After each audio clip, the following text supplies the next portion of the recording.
السلام علیکم ورحمۃ اللہ وبرکاتہ۔ اعوذ باللہ من الشیطان الرجیم، بسم اللہ الرحمن الرحیم۔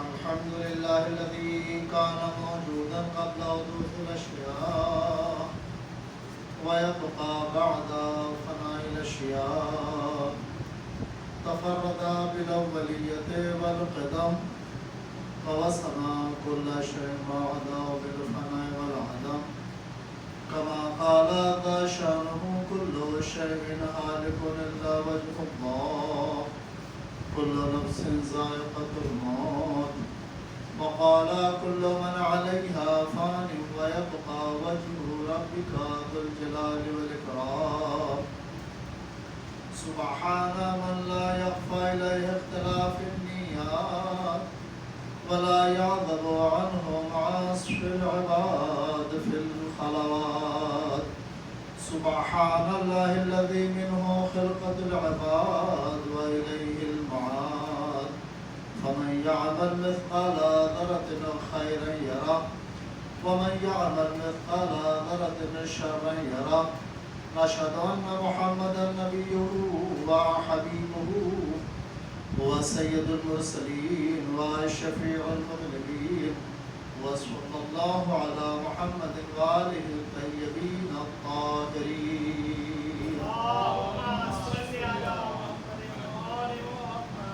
محترم مومنین کرام، ہم جس موضوع پر گفتگو کر رہے ہیں وہ ہے صلہ رحمی۔ صلہ رحمی اور قطع رحمی یہ دو ایسی چیزیں ہیں جو انسان کو جنتی اور جہنمی بنا دیتی ہیں۔ ہمیں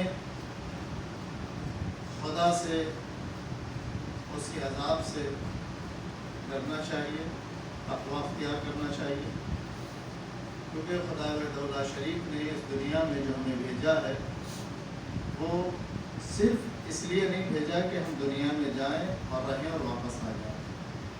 اس نے کچھ حقوق اور کچھ اصول انبیاء کے ذریعے اور کتابوں کے ذریعے ہمیں بتائیں۔ جن چیزوں کی طرف ہمیں زیادہ متوجہ ہونا چاہیے وہ ہے ہمارا معاشرہ، اور معاشرے میں ایک دوسرے سے صلہ رحمی کا، تاکہ یہ معاشرہ واقعاً انسانیت کا معاشرہ بنا رہے۔ لیکن جہاں صلہ رحمی نہیں ہوتی ہے وہاں معاشرہ انسانیت کا نہیں ہوتا ہے، بلکہ اس کے اندر حیوانیت آ جاتی ہے۔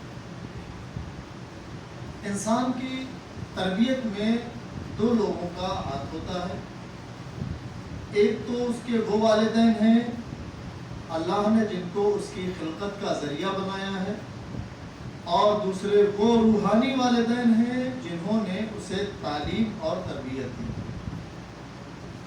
جہاں ان والدین کے حقوق اولاد کے اوپر ہیں یا اولاد کے حقوق ان والدین پر ہیں جن کو اللہ نے ذریعہ خلقت بنایا ہے، وہیں ان والدین کے بھی ہیں، اس باپ کے بھی ہیں کہ جس نے ان کو تعلیم اور تربیت سے آراستہ کیا۔ یہ بہت اہم اور ضروری چیزیں ہیں۔ جہاں یہ کہا گیا ہے کہ تم اپنے والدین کے رشتہ داروں کے ساتھ صلہ رحمی کرو، وہاں جو تمہارے روحانی والدین ہیں، تمہارے روحانی باپ ہیں، ان کے ساتھ بھی تمہیں صلہ رحمی کرنا چاہیے۔ بہت ساری چیزیں اس طرح کی ہیں کہ ہم ان چیزوں پر متوجہ نہیں ہوتے۔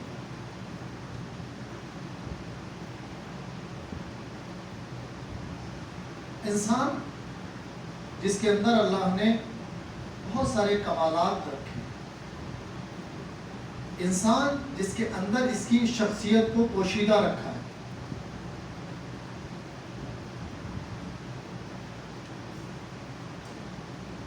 اہل بصیرت جو کچھ آگے تک سوچ سکتے ہیں، جو کچھ آگے تک لے جا سکتے ہیں، اہل بصیرت یعنی وہ افراد جنہوں نے مستقبل کے بارے میں بھی سوچا ہے اور حال کے بارے میں بھی سوچا ہے اور ماضی سے درس حاصل کیا ہے. ہمارا حال کیسا ہے، کس حالت میں ہم ہیں، وہی ہمارا مستقبل جا کے بنے گا. اگر ہم اپنے حال کو بہتر بنانے کی کوشش کرتے ہیں تو پھر ہمارا مستقبل بھی بہتر ہو سکتا ہے. تو اب اگر ہم یہ دیکھیں کہ ہمارا حال کس کے ساتھ میں ہے اور ہمارا مستقبل کس کے ساتھ میں، تو ہمارے پاس دو لوگ ہیں. ایک وہ ہمارے والدین ہیں جن کو خدا وحدہ لا شریک نے خلقت کا ذریعہ بنایا، اور پھر ہمارے وہ باپ ہیں کہ جنہوں نے ہمیں تعلیم اور تربیت اور انسانیت سے آراستہ کیا. وہ کون ہے؟ جس میں سب سے بڑا حق پیغمبر اکرم حضرت محمد مصطفیٰ صلی اللہ علیہ وآلہ وسلم کہ وہ ہمارے روحانی باپ ہیں. اس کے بعد حضرت علی علیہ السلام، وہ ہمارے روحانی باپ. اگر یہ شخصیات نہ ہوتی، پیغمبر اور آل پیغمبر نہ ہوتے، تو ہمارے اندر وہ شعور نہ ہوتا جو آج موجود ہے، ہمارے اندر وہ علم نہ ہوتا جو موجود ہے، ہمارے اندر وہ بصیرت نہ ہوتی جو موجود ہے. انہوں نے ہمیں اللہ کی عبادت، اللہ کی بندگی کرنا سکھایا. ہمارے اندر جو شخصیات چھپی تھی انہیں باہر نکالا ہے. ہمارے اندر جو انسانی کمالات تھے انہوں نے بتایا کہ تمہارے اندر یہ کمالات ہیں، ان کو باہر نکالا ہے. ہمیں ظلم سے بچایا ہے. اور سب سے بڑا شکر ہے خدا کا کہ اس نے ہمیں دین اسلام پر پیدا کیا ہے، ورنہ ہم نہ جانے کس جانور کے سامنے، کس حیوان کے سامنے، کس پتھر کے سامنے، کس مٹی کے سامنے اس کا سجدہ کر رہے ہوتے. خدا کا شکر ہے. اور اس کے بعد بڑا شکر آل محمد کا بھی ہے، پیغمبر اکرم کا بڑا شکر ہے کہ انہوں نے ہمیں وہ راستہ دکھایا کہ ہم نے اپنے خالق کو پہچان لیا جس نے ہمیں پیدا کیا ہے. جس نے ہم کو پیدا کیا، جب ہمیں یہ پتا چلا کہ وہ اتنا طاقتور ہے، انک علی کل شیء قدیر ہے، ہر شے پر اس کی قدرت ہے، تو ہم آل محمد کا شکریہ ادا کریں کہ انہوں نے ہمیں وہ راستہ دکھایا کہ جو ہمارے اندر چیزیں چھپی تھی انہیں نکالا، بتایا کہ تم کتنے کمال کے انسان ہو، تمہارے اندر کتنا کمال موجود ہے. تم اگر علم حاصل کرو گے تو تم اتنے کمال کے ہو جاؤ گے. اور انسان جب اس راستے پہ چلا تو واقعی باکمال ہو گیا. آج جب کوئی معجزات بیان کیے جاتے ہیں، اور وہ تو معجزہ ہوتا ہی جو انسانی عقل و شعور سے بالاتر ہوتا ہے، کہ پیغمبر نے اکرم نے چاند کے 2 ٹکڑے کر دیے. اب جب پیغمبر اکرم نے چاند کو 2 ٹکڑے کر دیے تو انسان نے اندازہ لگایا یہ کوئی چیز ہے. جب ایک انسان زمین پر کھڑے ہو کے آسمان کی اس چیز کو 2 ٹکڑوں میں بانٹ سکتا ہے تو وہاں جایا جا سکتا ہے. انسان نے اس علم کو حاصل کیا اور آج وہاں پہنچ گیا. یہ وہ روحانی باپ ہیں کہ جنہوں نے ہمیں سیدھا راستہ بتایا، جنہوں نے ہمیں صراط مستقیم پر قائم کیا ہے، ہمارے اندر کی انسانیت کو بیدار کیا اور انسانیت پر ہمیں باقی رکھا ہے. ورنہ جہاں خدا کی شناخت نہیں ہے، جہاں خدا پہچانا نہیں گیا، وہاں حیوان ہے. نہ جانے کس کی عبادت کرتے ہیں، نہ جانے کس کے آگے ہاتھ پھیلاتے ہیں. لیکن یہ انسان یہ سوچتا نہیں ہے کہ تم زمین پر آ کے ہاتھ پھیلائے ہو. ایک ایسا وقت تھا کہ تم ہاتھ نہیں پھیلا سکتے تھے، شکم مادر میں تم مانگ بھی نہیں سکتے تھے. جس نے تم کو شکم مادر میں عطا کیا ہے اس سے مانگو، وہ تمہارا خالق ہے. یہ مٹی پتھر تمہارے خدا نہیں ہے. ان کے حقوق ہمارے اوپر ہیں، اور ان کے حقوق کے لیے کیا ہے؟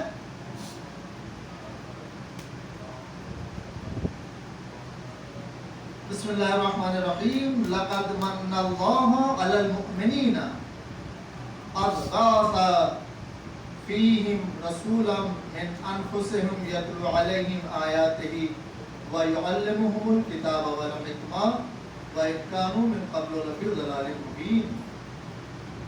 خدا نے تو ایمانداروں پر بڑا احسان کیا کہ ان کے واسطے انہی کی قوم میں ایک رسول بھیجا ہے. وہ رسول کرتا کیا ہے؟ انہیں خدا کی آیتیں پڑھ کے سناتا ہے. یہ بار بار جو ہم سنتے ہیں آیتیں پڑھ کے سناتا ہے، سنا کیوں کس کو رہا ہے؟ آیتیں بار بار آیتیں پڑھ کے سنا رہا ہے، آیتیں پڑھ کے سنا رہا ہے، آیتیں پڑھ کے سنا رہا ہے. اس کا مطلب کیا ہوا ہے؟ اس کے پہلے معنی تو یہ نکلتے ہیں کہ تم بھی آیت پڑھنا سیکھو، جو سنایا جا رہا ہے تم سمجھ سکو. تمہیں علم کی طرف بلایا جا رہا ہے، تمہیں اطاعت کی طرف بلایا. آیت پڑھ کے سنا رہا ہے تم اس کی اطاعت کرو. آیت پڑھ کے سنا رہا ہے تم آیتوں کو سنو اور ان کو سمجھو اور ان کی طبیعت کو، ان کے نفس کو پاکیزہ کرتا ہے. جس نے ہمارے نفس کو پاکیزہ کیا ہے اس کے حق ہمارے اوپر کتنے ہیں، اور انہیں کتاب اور حکمت کی تعلیم دیتا ہے. یعنی انہیں عقلی باتیں. اس سے پہلے کھلی گمراہی میں تھے. اگر یہ افراد نہ ہوتے اللہ نے جنہیں مبعوث کیا ہے، انسان وَإِن كَانُوا مِن قَبْلُ لَفِي ضَلَالٍ مُبِينٍ، یہ انسان کھلی گمراہی میں تھا. تو ان کے حقوق بھی ہمارے اوپر ہیں. ولایت اہل بیت اور دنیاوی نعمتیں، آج جن چیزوں پر ہمیں زیادہ گفتگو کرنے کی ضرورت ہے وہ ہے وحدانیت، لا الہ الا اللہ. ہم جس ملک میں ہیں یہاں ضرورت اسی بات کی ہے کہ ہم زیادہ سے زیادہ توحید پر بات کریں. ہم ان کے حقوق بھی ادا کریں کہ جنہوں نے ہمیں انسانیت سکھائی ہے. ہم ان کے حقوق بھی ادا کریں کہ جنہوں نے ہماری پرورش کی ہے. ان کے حقوق بھی ادا کریں جنہوں نے ہمارے لیے کھانے کا انتظام کیا. ان کے حقوق بھی ادا کریں جنہوں نے ہمارے لیے رہنے کا انتظام کیا ہے، جنہوں نے ہماری سیفٹی کی، جنہوں نے ہمیں حفاظت میں رکھا ہے. ایک شخص ہے یونس ابن عبد الرحمن، چھٹے امام کے زمانے میں. حضرت امام جعفر صادق علیہ السلام سے عرض کیا کہ آپ اہل بیت کی ولایت و محبت خداوند تعالیٰ نے آپ کا ہم پر حق قرار دیا ہے. میرے نزدیک یہ نعمت یعنی اہل بیت کی محبت دنیا اور دنیا میں موجود تمام چیزوں سے بہتر ہے. ہم اس سے زیادہ کیا کہہ سکتے ہیں؟ امام سن کر ناراض ہوتے اور فرمایا تم نے غلط قیاس کیا. دنیا اور دنیا میں موجود ہر چیز کیا ہے؟ کچھ وقتی کھانے پینے کی، کچھ پہننے کے سوا کیا ہے دنیا؟ کچھ کھانے پینے کی، کچھ رہنے، کچھ پہننے کی. دنیا میں اور کیا ہے؟ اس کے علاوہ دنیا کس چیز کی ہے؟ اور تم اس کا مقابلہ ہماری محبت سے کر رہے، ہماری ولایت سے کر رہے، جو ایک دائمی اور لامتناہی حیات ہے. آل محمد کی ولایت دنیا سے کمپیئر نہیں کر سکتے. کس کے برابر ہے؟ پوری دنیا کے برابر ہے. دنیا تو ختم ہو جائے گی اور یہ ولایت ختم ہونے والی نہیں. تو ہم ان دونوں کا حق ادا کریں، اپنے جسمانی والدین کا بھی اور روحانی باپ کا بھی. حق ادا کرنا کیا ہوتا ہے؟ اگر ہم یہ چیز سمجھ جائیں، خاص طور پہ بچوں کے لیے، وہ حق ادا کرنا یعنی کیا چیز؟ یعنی میں نے آپ کو یہ دیا، اس کے بدلے میں آپ نے مجھے کچھ اور دے دیا، یا جیسا میں نے آپ کو دیا تھا ویسا آپ نے مجھے ریٹرن کر دیا. حق ادا ہو گیا. حق کیسے ادا ہو سکتا ہے؟ کہ جب آپ ایسی حالت میں تھے کہ نہ غذا مانگ سکتے تھے، نہ بول سکتے تھے، نہ چل سکتے تھے، اس وقت ان لوگوں نے تمہارے لیے غذا کا بندوبست کیا. تم کھڑے نہیں ہو سکتے تھے، تمہیں اپنی گود میں لے کے. اب آپ سمجھ لیں کہ ایک انسان کسی کو، بچے کو ہی اگر گود میں لیتا ہے تو کتنی دیر تک اس کے بازو سے سنبھال سکتے ہیں. کیا ایسا ممکن ہے جب تم چھوٹے تھے جتنی دیر انہوں نے تمہیں اپنی آغوش میں سنبھالا ہے اور جب یہ بوڑھے ہو جائیں تو تم ان کو اپنی آغوش میں سنبھال لو؟ کر سکتے ہو؟ اٹھا سکتے ہو ان کو اپنی گود میں؟ کیسے ادا کر سکتے ہو؟ جس طرح چھٹے امام نے فرمایا یونس سے کہ تم دنیا سے ہماری محبت کو کمپیئر کر رہے ہیں، دنیا سے ملا رہے ہیں، دنیا تو کھانے پینے اور رہنے کی جگہ ختم ہو جائے گی، حیات ابدی ہے اہل بیت کی ولایت، تو پھر ان کے حقوق بھی حیات ابدی ہیں۔ اگر تم نے ان کے حقوق کو یہاں ادا کیا تو وہ ختم نہیں ہوں گے، یہ گھر ختم ہو جائے گا، یہ کھانا پینا رہنا کپڑے ختم ہو جائیں گے، لیکن وہ ولایت کے حقوق ادا کرنا ختم نہیں ہوتا ہے۔ اسی طرح رشتہ دار بھی دو طرح کے ہیں، ایک وہ رشتہ دار ہیں جو جسمانی رشتے سے ہیں اور ایک وہ رشتہ دار ہیں جو روحانی رشتے سے۔ جس طرح روحانی باپ ہے جسمانی باپ ہے، اسی طرح رشتہ داری بھی روحانی اور جسمانی ہے۔ جسمانی رشتہ داری یعنی ماں کی طرف سے رشتہ داری، باپ کی طرف سے رشتہ داری، جہاں تک یہ سلسلہ چلا جائے، دوستی کی رشتہ داری۔ اب روحانی رشتہ داری کیا ہے؟ جنہوں نے پیغمبر کو اپنا رہنما اور اپنا نبی مانا ہے، پیغمبر اس کے روحانی باپ ہے۔ جس نے اہل بیت کو اپنا روحانی باپ مانا ہے، اہل بیت اس کے روحانی باپ ہے۔ تو پھر جب جو ان کے رشتہ دار ہیں، اب ان کے رشتہ دار کون ہیں؟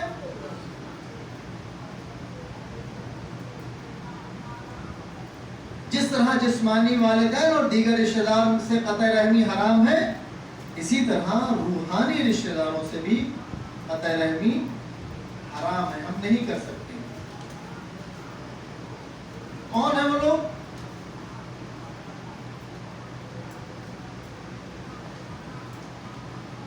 پیغمبر اکرم کے ساتھ جو ان پر ایمان لائے، ان کے بتائے ہوئے راستے پہ چلے، وہ ہمارے لیے کیا ہے؟ انما المؤمنون اخوہ، مومنین آپس میں بھائی ہیں۔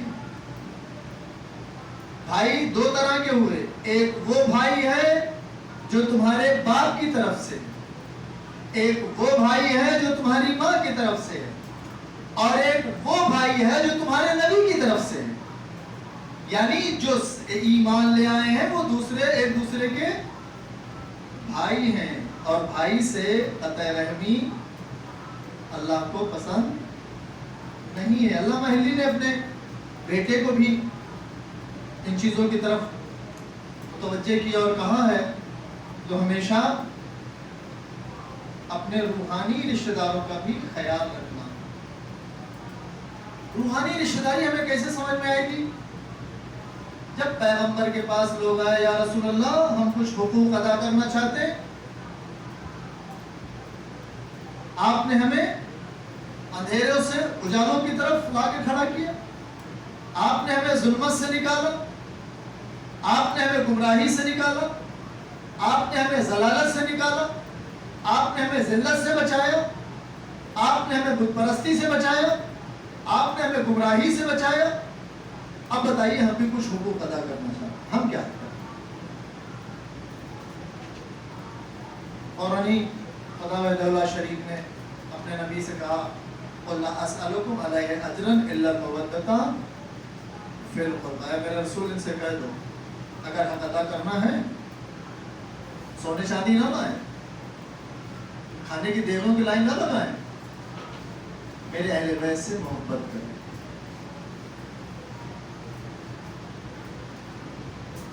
اب یہ موضوع بہت بڑا ہے محبت کا، جو ہم خطبے میں پورا نہیں کر سکتے ہیں، انشاءاللہ اس پر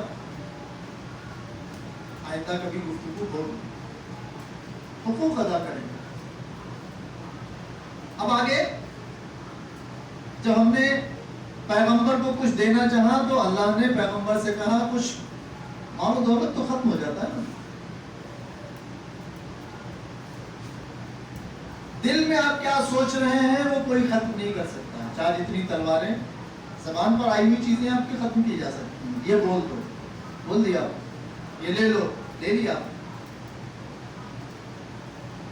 اہل بیت سے محبت، قل لا اسألکم علیہ اجرا الا المودۃ فی القربى، میرے رسول ان سے کہو کہ اگر کچھ حق ادا کرنا چاہتے ہو تو میرے اہل بیت سے محبت کرو۔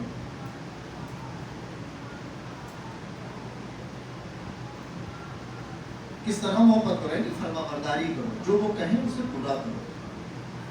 پیغمبر اکرم نے آگے فرمایا ہے کہ میں 4 قسم کے لوگوں کی شفاعت کروں گا،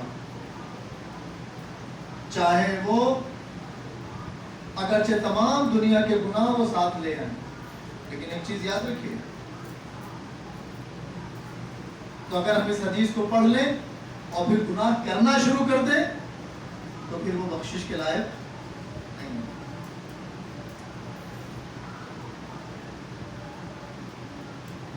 کس کی بخشش کروں، شفاعت کروں گا؟ راجل نصر ذریتی، ایسا شخص جس نے میری ذریت یعنی اہل بیت کی مدد کی۔ کیا مدد کی؟ بہت اہم ہے۔ کس طرح مدد کی؟ آج کے دور میں ہم کیا مدد کر سکتے ہیں؟ اہل بیت کی جو اہم شخصیت ہے وہ پردہ غیب میں ہے، ہم ان سے مل نہیں سکتے، وہ ہم تک آئے نہیں ابھی تک، تو ہم کیا مدد کریں؟ تو ہمارا مدد کرنا یہ نہیں کہ روپیہ پیسہ لیے کھڑے ہیں کہ امام آئے اور روپیہ پیسہ دے دے مدد کر دیں۔ انہوں نے جن کاموں کے لیے اپنی جانیں قربان کی ہے، اپنا مال قربان کیا ہے، اس راستے پر باقی رہنا اور اس راستے کو ہموار کرنا، یہ ان کے لیے مدد ہے۔ اور ایسا شخص جس نے میری نسل پر اس وقت اپنا مال صرف کیا جب وہ تنگی میں تھے، جب وہ تنگ دستی میں تھے، لوگوں نے اپنا، جس شخص نے بھی ان پر اپنا مال خرچ کیا۔ اور ایسا شخص جس نے زبان اور دل سے میری نسل کے ساتھ محبت کی، اور ایسا شخص جس نے میری ذریت کی حاجتوں کا اس وقت خیال رکھا جب وہ دشمن کے ہاتھوں گرفتار تھے یا بے گھر کر دیے گئے۔ ایسے بہت سارے واقعات گزر چکے ہیں کہ جہاں آل محمد پر ظلم کیا گیا، ان کے مال کو چھین لیا گیا، ان کے گھر کو چھین لیا گیا، ان کو مسافرت میں قتل کر دیا گیا۔ ان حالات میں جن لوگوں نے مدد کی ہے، تو اب اگر ہم آج کے دور میں مدد کرنا چاہیں تو کیسے مدد کریں؟ تو ان کی اولاد جو ہمارے روحانی رشتہ دار ہیں، سادات کرام، اگر وہ تنگ دستی میں ہیں تو ہمیں چاہیے کہ ہم ان کی مدد کریں۔ بہرحال اگر یہاں پر آتے ہیں تو اور کئی ایک سوالات اٹھتے ہیں جب یہ کہا جاتا ہے سادات کرام جو آل محمد کی نسل سے، جناب سیدہ سلام اللہ علیہ کی نسل میں سے ہیں، تو لوگ طرح طرح کے سوالات اٹھاتے ہیں، کیسے سید ہو گئے ہیں، ایسے سید ہو گئے ہیں، ویسے سید ہو گئے ہیں، گنہگار ہو گئے ہیں، بھاگنے والے ہو گئے، بہت سارے سوالات اٹھتے ہیں۔ تو ہم کس کی مدد کریں؟ بہرحال خطبے میں اتنا وقت نہیں ہے کہ ہم اس کو بھی پورے طور پر کلیئر کر سکیں، لیکن سادات کی ذمہ داری یہ ہے کہ وہ آل محمد کی نسل میں سے ہیں، لہٰذا وہ خیال رکھیں کہ کہیں ان کے ذریعے سے، ان کے فعل سے، ان کے کام سے، ان کی زبان سے، ان کے اٹھنے بیٹھنے سے، ان کے رہن سہن سے آل محمد پر کوئی انگلی اٹھائے، یہ ان کو خیال رکھنا چاہیے ہمیشہ۔ وہ عام لوگوں کی طرح نہیں ہے، اور عام لوگ دوسرے لوگوں کی طرح نہیں، یعنی عام مسلمان بھی دوسرے لوگوں کی طرح نہیں ہے، کیونکہ یہ مسلمان ہے اور اس کی ذمہ داریاں بڑھ جاتی ہیں۔ بالکل اسی طریقے سے سادات ہیں، ان کی ذمہ داریاں ڈبل ہیں، زیادہ ہو جاتی ہیں۔ ان کو خیال رہے، چاہے وہ مرد ہوں یا عورتیں ہوں، بچے ہوں یا بچیاں ہوں، جوان ہوں یا بزرگ ہوں، ہر ایک سید کو سادات میں سے خیال رکھنا چاہیے۔ ایسا نہیں کہ جو سادات نہیں وہ کمتر ہو گئے، یہ بہت اہم چیز ہے۔ اللہ کی نظر میں نسلی مقابلہ یا نسلی امتیاز نہیں ہے، اللہ کی نظر میں سب سے بڑا اور سب سے قریب ترین وہ ہوتا ہے جو متقی ہو۔ سب سے بڑا رشتہ تقوی کا ہے، ورنہ کتنے لوگ ہیں کتنی چیزوں میں سے گھر کے رہ گئے ہیں۔ ہم سید ہیں لہٰذا ہم سید کے یہاں ہی شادی کریں گے. ہم سید ہیں تو بچیاں بوڑھی ہو گئیں, عمریں چلی گئیں, نسل منقطع ہو گئی. اللہ کے یہاں نسل سے کوئی جنت اور جہنم میں تقسیم ہی نہیں ہوگی. اس کے اعمال سے ہوگی, تقوی سے ہوگی, اس کی پرہیزگاری سے ہوگی, اس کے حلم سے ہوگی, رضا الہی سے ہوگی. جتنا بندہ اللہ کے قریب ہوگا اتنی زیادہ وہ پرہیزگار ہے, جتنے اللہ کے قریب جائے گا اتنا ہی وہ اچھا ہے. اس کے بعد جس طرح ہم یہ سوچتے ہیں کہ ہمارا حق ایک دوسرے پر ہے, پیغمبر اکرم نے بھی کہا ہے کہ اگر تمہارا حق ہم پر ہے تو ہم سے آگے لے لو. صرف یہی نہیں, قیامت میں جب قیامت کا دن ہوگا تو ایک منادی ندا کرے گا کہ اے لوگوں خاموشی اختیار کرو, اس لیے کہ حضرت محمد مصطفیٰ صلی اللہ علیہ وآلہ وسلم تم سے کچھ کہنا چاہتے ہیں.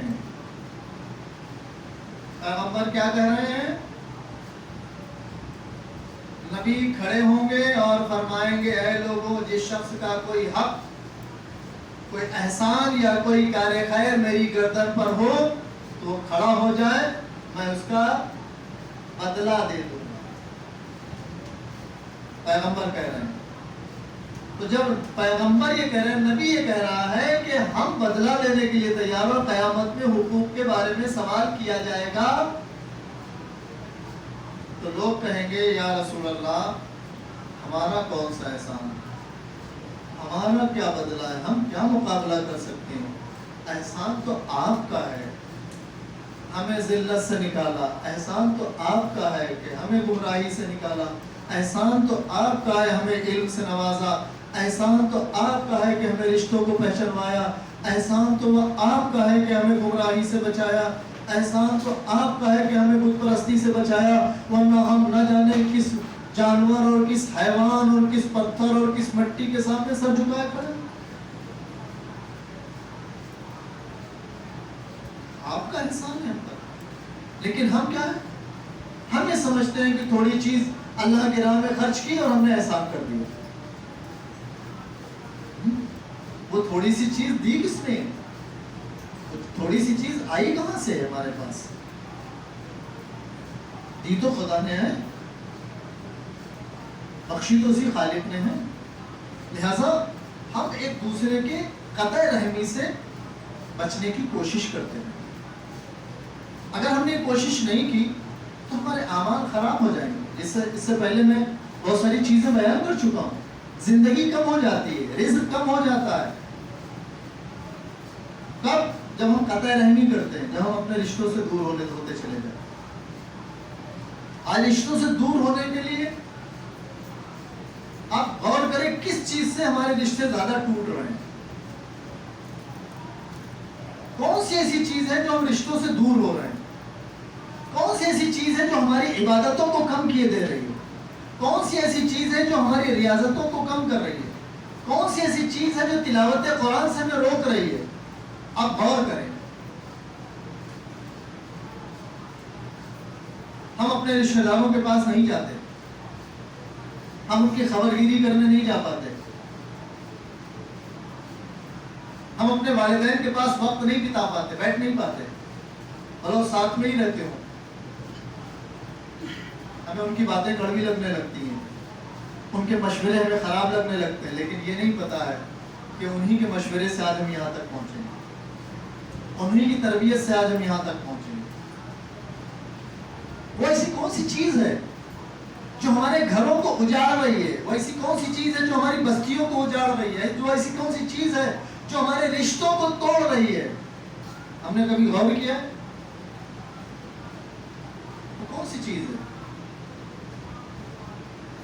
بہت آسان سی بات ہے جو ہمیں اپنے رشتوں سے دور کر رہی ہے, وہ ہے موبائل. جو ماں باپ کے پاس وقت بتانے سے روک رہا ہے وہ ہے موبائل. جو اپنے بچوں کو تربیت سے روک رہا ہے وہ ہے موبائل ہمارا. جو ہمیں تلاوت و قرآن سے روک رہا ہے، یہ اتنے میسج پڑھ لیں، یہ والا چیز دیکھ لیں، یہ ویڈیو دیکھ لیں، اس کے بعد تلاوت کرتے ہوئے ٹائم نکل جاتا ہے، تھک جاتے ہیں. وہ موبائل ہے. ہمیں نہیں کہہ رہے کہ یہ بہت بری چیز ہے کہ آپ اس سے دور رہیے، دور نہیں رہ سکتے. آپ اس کے لیے اصول بنائیں. کئی ایسی چیزیں ہمارے سامنے ایسی چیزیں آئی ہیں، خاتون طلاق کے لیے آ گئے، تو یہ شوہر کے ساتھ مجھے نہیں رہنا ہے. کیا ہو گیا بھائی؟ ایک تو ڈرائیور ہے، چلے جاتے ہیں، ہفتوں کے بعد آتے ہیں، جب آتے ہیں تو موبائل پہ لگے رہے. تو اب یہ شادی موبائل سے کر لیں. رشتوں کو پامال کر رہا ہے یہ چیز، یہ ڈیوائس رشتوں کو توڑ رہا ہے، رشتوں کو پامال کر رہا ہے. جو ماں باپ ساتھ میں رہتے تھے، جو کبھی ماں باپ کی میٹھی اور کڑوی باتیں سن کے کبھی ناراض ہوئے، کبھی خوش ہو گئے، اب ساتھ میں بیٹھتے ہی نہیں کیونکہ ٹائم نہیں ہے. حتیٰ کہ نماز میں بھی ہمارے پاس وقت نہیں ہے کہ ہم نماز میں تھوڑی دیر کے لیے اپنے موبائل کو بند کر دیں، گھر چھوڑ کے آ جائیں. جب ذکر اہل بیت سننے، مجلس سے ولایت اہل بیت میں بیٹھتے تو بھی ہمارے پاس وقت نہیں ہوتا ہے. چلو مجلس میں جا رہے ہیں، اس کو گھر چھوڑ دیتے ہیں. قطع رحمی کرا رہا ہے، رشتوں کو پامال کر رہا ہے، بستیاں اجڑ جائیں گی، اور انسان اس میں اتنا ہائپر ہو جاتا ہے، بے قابو ہو جاتا ہے، وہ خودکشی بھی کر لیتا ہے. یہی موبائل کے ذریعے سے جب وہ گیم کھیلنے جاتا ہے، ظالم بن جاتا ہے. جو آپ دیکھ رہے ہیں اتنے ظالم بنائے گئے ہیں، جو لوگوں کے سر کاٹ رہے ہیں اور ہنس رہے ہیں، بستیاں اجاڑ رہے ہیں، ان کو مزہ آ رہا ہے. یہ کون لوگ ہیں؟ آپ نے کبھی اندازہ کیا ہے؟ یہ وہی لوگ ہیں جن کو گیم کے ذریعے سے جوان کیا گیا ہے. جو گیم میں بندوق چلا کے لوگوں کو قتل کر کے کوائن پاتا ہے، اس کو ریئل لائف پہ لا کے اسے قتل کرایا گیا اور اسے کوائن دیے گئے. سیریا آپ کے سامنے ہے. داعش کے لوگ کون ہیں؟ یہ ان کو گیم کے ذریعے سے جوان کیا. جس طرح گیم میں ایک بچہ بندوق چلاتا ہے، تلوار چلاتا ہے، اسے مزہ آتا ہے جب خون بہتا ہے، کوائن پاتا ہے. ان کو ریئل لائف میں بھی آپ دیکھنا چاہیں، ہمارے ہندوستان میں بھی کئی بچے خودکشی کر چکے ہیں. اگر ہم اپنے اس صلہ رحمی اور قطع رحمی کو سمجھنا چاہتے ہیں تو پہلے اس کو ہٹا دیں. یوز کریں ٹائم ٹیبل، جتنی ضرورت ہے اتنا، ورنہ بچے تعلیم سے دور ہوئے جا رہے ہیں، خواہشات نفسانی کے عادی ہوئے جا رہے ہیں. اب آپ یہ دیکھیے کہ انسان کو گمراہ کرنے کے لیے، جس سے پہلے بھی میں نے ایک مثال دی تھی، ایک ٹائر کا اگر ایڈورٹائز دینا ہے تو خاتون کو کھڑا کیا جاتا ہے، وہ بھی کم کپڑوں پہ. ایک موبائل کا ایڈورٹائز دینا ہے تو خاتون کو، کیا کوئی مرد موبائل استعمال نہیں کرتے؟ گمراہ کرنے کے لیے. جتنے زیادہ انسان ان چیزوں کی طرف جائے گا، اتنے ہی اپنے رشتوں کو پامال کرتا چلا جائے گا، اپنے رشتوں کو چھوڑتا چلا جائے گا، رشتوں کو توڑتا چلا جائے گا. لہذا موبائل کے لیے بھی ہمیں چاہیے ہم ٹائم ٹیبل بنائیں. نماز میں بند کر دیں، مجلس میں بند کر دیں، ماں باپ کے پاس جب بیٹھیں بالکل بند کر دیں. اس سے بڑی نعمت، جن کے ماں باپ زندہ ہیں ان کے لیے نعمت ہے، اور جن کے ماں باپ اس دنیا سے چلے گئے ہیں، کم سے کم تھوڑی دیر کے لیے بند کر کے ان کے لیے پارہ قرآن ہی پڑھتے ہیں، ان کی 2 رکعت نماز کا ادا کر دیں. کچھ نہ کریں، کم سے کم گھر میں ان کی اچھی باتوں کا تذکرہ ہی کریں. لیکن اس موبائل، اگر قطع رحمی سے بچنا ہے اور صلہ رحمی کرنا ہے اور اپنے گھر کو بھی اجڑنے سے بچانا ہے، اپنے بچوں کو گمراہی سے بچانا ہے، تو آج سے ہی اپنے موبائل کا ٹائم ٹیبل فکس کر لیں کہ اس ٹائم سے اس ٹائم تک میں موبائل دیکھوں گا، یہ چیزیں ہیں، اس کے بعد میں بند کر دوں. ہم کوشش کریں. بسم اللہ الرحمن الرحیم. قل هو اللہ احد اللہ الصمد لم یلد ولم یولد ولم یکن له کفوا احد.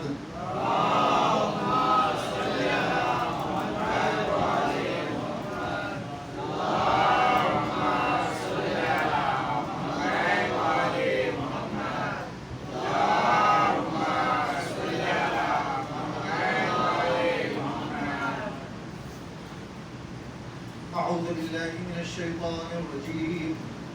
بسم الله الرحمن الرحيم.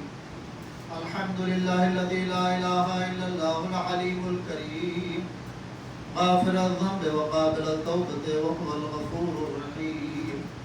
أشهد أن محمدا نبيه وحبيبه وسيد المرسلين وشفيع المذنبين وصلى الله على محمد وآله الطيبين الطاهرين.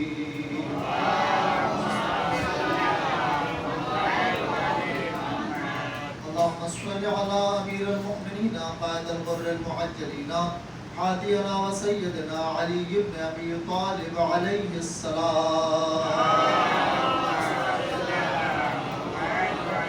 اللهم صل على فاطمة الزهراء سيدة نساء العالمين سلام الله عليها.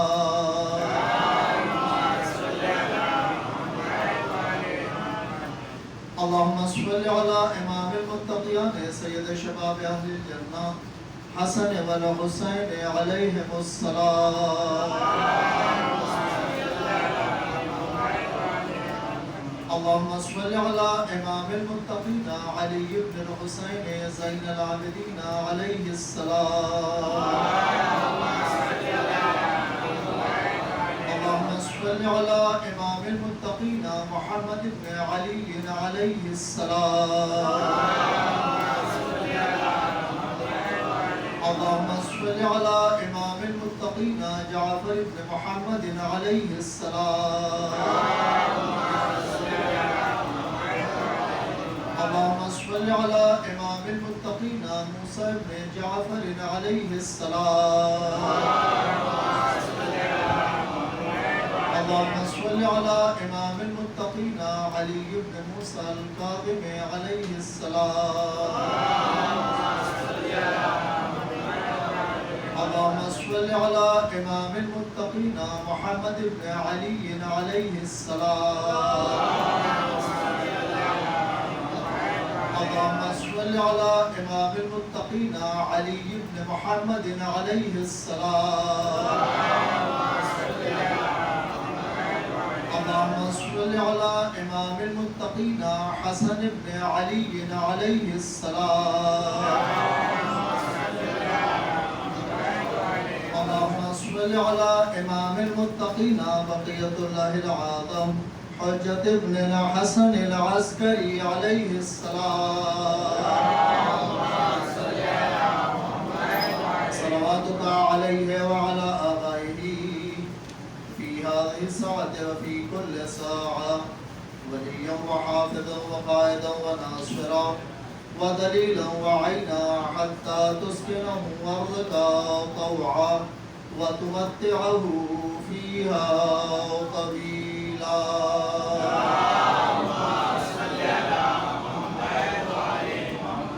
محترم مومنین کرام، موجودہ سیاست، موجودہ حالات جس سے ہمیں باخبر رہنا چاہیے، حتیٰ کہ ہماری فیملیز کو بھی، ہمارے خواتین اور بچیوں کو بھی موجودہ حالات سے آگاہ رہنا چاہیے. جو حالات ہمارے ملک میں ہیں وہ بھی آپ دیکھیں، ہر روز حکومت حاصل کرنے کے لیے، سطح حاصل کرنے کے لیے ہر روز نیا ایک گیم کھیلا جاتا ہے. یہی حکومت اگر ملک کے افراد کو خوش کرنا چاہتی تو نئی عبادت گاہیں بڑی بڑی بنا سکتی تھی. نئی نئی جگہوں پر نئی نئی عبادت گاہیں بنا دیتے، لوگوں کو فری میں ٹریول کے لیے، سفر کے لیے پاس دے دیتے تو بھی ان کا کام چل جاتا. لیکن شیطان انسان کا کھلا دشمن ہے. بڑی عبادت گاہیں، نئی عبادت گاہیں بنانے کے بجائے قوموں کو آپس میں لڑا کے حکومت حاصل کی جاتی ہے. اور یہ نیا ٹرینڈ نہیں ہے، یہ بھی وقت آیا ہے اور انشاءاللہ ایک دن چلا جائے گا. لیکن وقت تو چلا جاتا ہے، ہماری کارکردگی باقی رہ جاتی ہے. ہم سے پہلے والے جو لوگ کچھ کر کے گئے ہیں، مثلا اگر آپ دیکھیں اتنی بڑی مسجد اس سے پہلے جو بنا کے گئے ہیں، محنت کر کے گئے ہیں، آج ان کا تذکرہ ہوتا ہے. بھائی پہلے کے لوگوں نے اتنی بڑی جگہ لی، اس کے بعد کے لوگوں نے اسے بنایا، اب اس کے بعد کے لوگ اس میں کیا کر رہے ہیں. اسی طرح ہم معاشرے کے لیے، اپنی پوری سوسائٹی کے لیے کیا کر رہے ہیں. جیسے اس وقت میں جو حکومت مسجدوں کو سروے کرائیے، اس مسجد کے نیچے مندر تھا، اس مسجد کے نیچے مندر تھا، اس مسجد کے نیچے مندر تھا، یہ صرف مسلمانوں کو نہیں ڈرا رہے ہیں، وہ ہمارے ہندو بھائیوں کو بھی ڈرا رہے ہیں. جو اذانیں کل تک سب کے لیے آئیڈیل تھیں، آج وہ اذانیں آئیڈیل نہیں رہی. جو مسجدیں آپ نے دیکھے، غور کیجئے، پورے ہندوستان میں 800 سال مسلمانوں نے یہاں پر حکومت کی ہے، یا 850 سال. ہندوستان کے بہت سارے شہر، گاؤں، بستیاں ایسی ہیں جہاں مندر اور مسجد بالکل بازو بازو میں. جب حکومت کرنے والا رحم دل ہوتا ہے تو کسی کے مذہب کو ٹھیس نہیں پہنچاتا. مسلمان چاہے جتنا بھی گمراہ ہو جائے لیکن وہ رحم دل ضرور ہوتا ہے. یہ مسلمان کی محبت نظر نہیں آ رہی ہے کہ اس نے 850 سال کی حکومت میں مسجد کے پاس مندر بنوایا، مندر کے پاس مسجد کو بنوایا. 100 سال تک انگریزوں نے یہاں حکومت کی ہے، کسی مندر کے پاس کوئی چرچ بتائیے.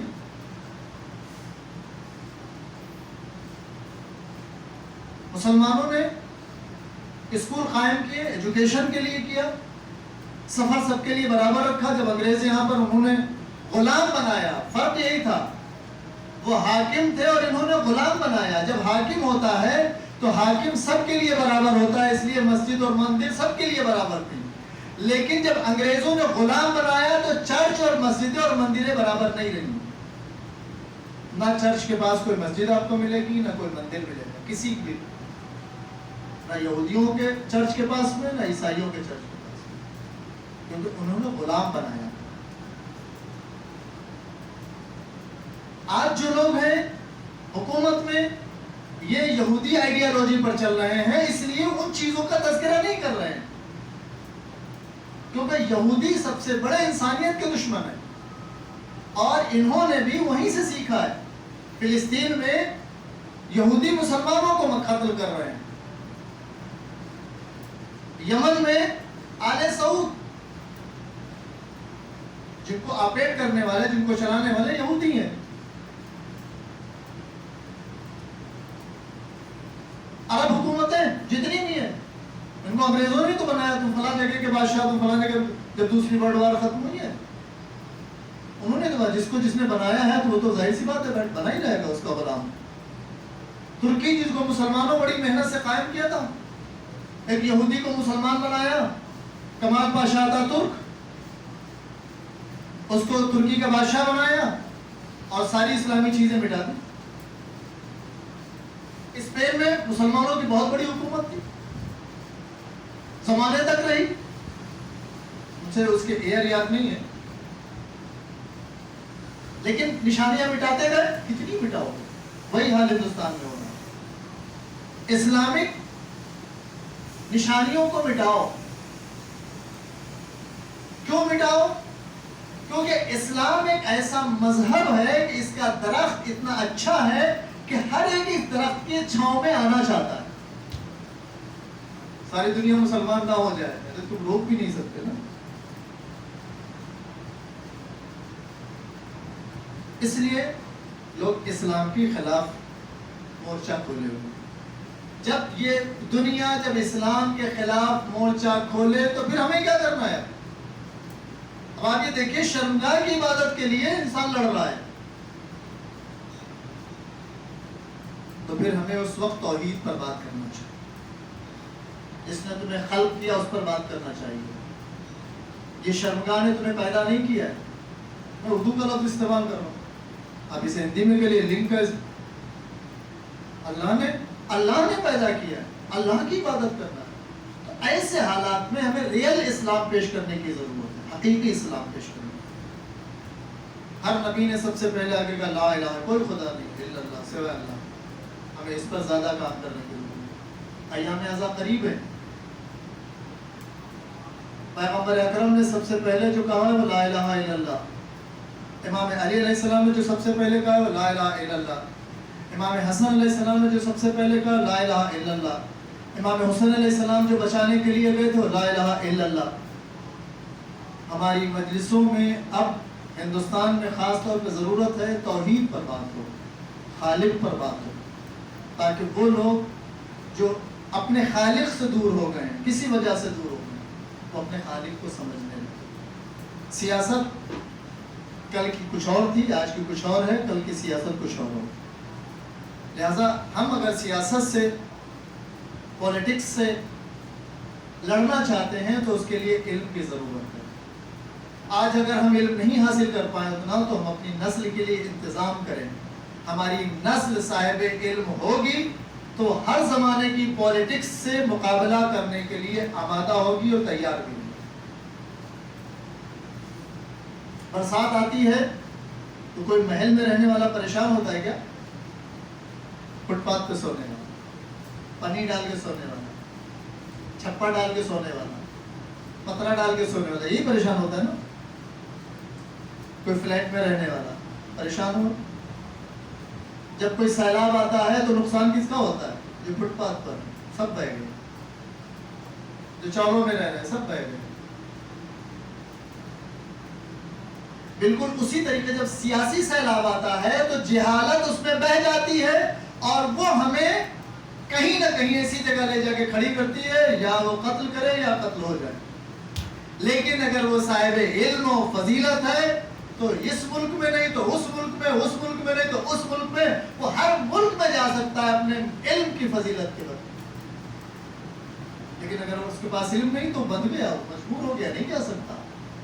ایسا ہم کوشش کریں علم دنیا، علم دین ہمارے بچوں میں بھر دیں تاکہ ان کو کانفیڈنس ہو، یقین ہو کہ ہمارے پاس جو طاقت ہے، ہمارے پاس جو ہنر ہے، ہمارے پاس جو دولت ہے، اسے کوئی نہیں چھین سکتا ہے.